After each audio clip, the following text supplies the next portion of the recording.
What we're talking about here today is an erythropoietin release for recovery method. We're going to just call it EPO from this point forward, an EPO release method for recovery, and essentially how it's done.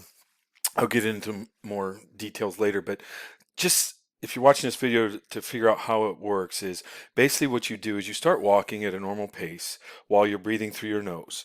And after 5 or 6 steps at the least, you can get up to 20 or 30 if you want to get your breathing under control through your nose. Then what you're going to do is you're going to breathe all the possible air out you can and empty your lungs. Okay, hold your breath, and then while you keep walking, you're going to hold your breath as long as possible. First time you do this, it may take a while.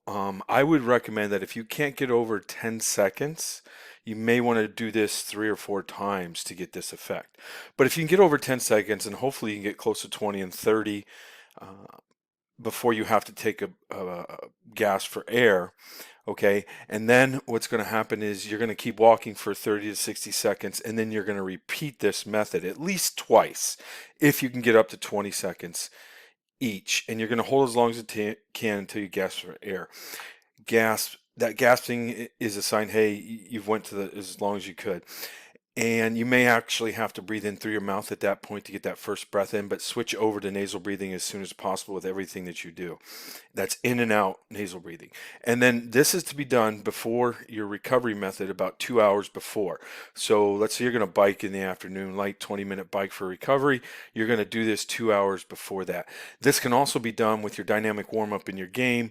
If your dynamic warm-up or your warm-up's an hour out, I think it's okay, because if you can do that prior to your game, you're going to get an EPO release during the middle of your game.